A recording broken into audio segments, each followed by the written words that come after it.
భారత్, పాకిస్తాన్ మధ్య ఆపరేషన్ సింధూర్ తర్వాత ఉద్రిక్తతలు తీవ్రస్థాయికి చేరాయి. ఈ నేపథ్యంలో సౌదీ అరేబియా, ఇరాన్ రాజీ సాధన కోసం మధ్యవర్తిత్వ ప్రయత్నాలు చేస్తున్నాయి. సౌదీ అరేబియా విదేశాంగ శాఖ రాష్ట్ర మంత్రి అదెల్ అల్ జుబైర్ హఠాత్తుగా న్యూఢిల్లీకి చేరుకుని భారత విదేశాంగ మంత్రి ఎస్ జైశంకర్తో చర్చలు జరిపారు. అదే సమయంలో ఇరాన్ విదేశాంగ మంత్రి సయ్యద్ అబ్బాస్ అరాగ్జీ భారత్, పాకిస్తాన్లలో పర్యటించి ఉద్రిక్తతల తగ్గింపు కోసం చర్చలు నిర్వహించారు. ఈ దౌత్య చర్చలు ప్రాంతీయ శాంతి, స్థిరత్వానికి కీలకమైనవిగా పరిగణించబడుతున్నాయి. సౌదీ అరేబియా రాష్ట్ర మంత్రి అదెల్ అల్ జుబైర్ మే 8, 2025న న్యూఢిల్లీలో జైశంకర్తో జరిపిన సమావేశంలో ఉగ్రవాద నిర్మూలనపై భారత్ దృక్పథాన్ని అర్థం చేసుకునేందుకు ప్రయత్నించారు. ఈ సందర్శన భారత్, పాక్ ఉద్రిక్తతలను తగ్గించే లక్ష్యంతో జరిగినట్లు విశ్వసనీయ వర్గాలు తెలిపాయి. జైశంకర్ తన ఎక్స్ పోస్ట్లో సౌదీ మంత్రితో జరిగిన సమావేశంలో ఉగ్రవాదాన్ని గట్టిగా ఎదుర్కొనే భారత వైఖరిని వివరించారు అని పేర్కొన్నారు.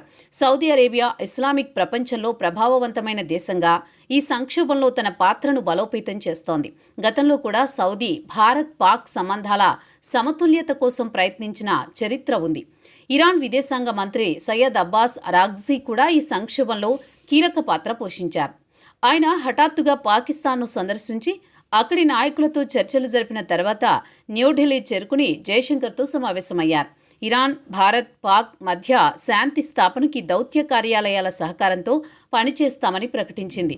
అరాగ్జీ ఒక సోషల్ మీడియాలో పోస్ట్లో సోదర దేశాలైన భారత్, పాకిస్తాన్లు మాకు అత్యంత ప్రాధాన్యం, వాటి మధ్య ఉద్రిక్తతలను తగ్గించేందుకు సిద్ధంగా ఉన్నాం అని స్పష్టం చేశారు. ఇరాన్ ఈ ప్రాంతంలో భారత్తో బలమైన ఆర్థిక, రాజకీయ సంబంధాలను కలిగి ఉండడం, అలాగే పాకిస్తాన్తో సన్నిహిత సంబంధాలు కలిగి ఉండడం దీనికి సహకరిస్తున్నాయి.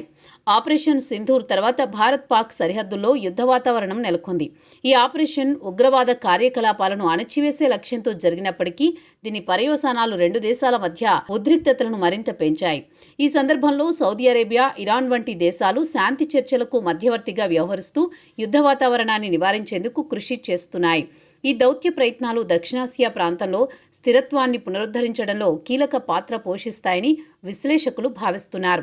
సౌదీ అరేబియా, ఇరాన్ల మధ్య మధ్యవర్తిత్వం భారత్, పాక్ సంబంధాలను సమతుల్యం చేయడంలో ఎంతవరకు సఫలమవుతుందనేది కీలక ప్రశ్న. సౌదీ అరేబియా భారత్తో బలమైన ఆర్థిక సంబంధాలు, అలాగే పాకిస్తాన్తో సన్నిహిత రాజకీయ సంబంధాలు కలిగి ఉంది.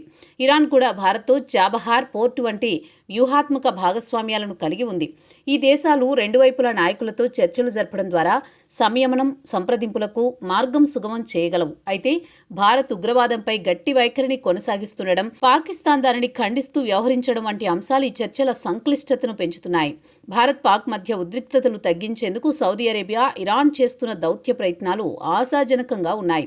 అదెల్ అల్ జుబైర్, సయ్యద్ అబ్బాస్ అరాగ్జీ లాంటి నాయకుల చర్చలు రెండు దేశాల మధ్య సంప్రదింపులకు దారితీసే అవకాశం ఉంది. ఈ ప్రయత్నాలు దక్షిణాసియాలో శాంతి, స్థిరత్వాన్ని పునరుద్ధరించడంలో విజయవంతమైతే అది ప్రాంతీయ సహకారానికి కొత్త అధ్యాయాన్ని రాస్తుంది.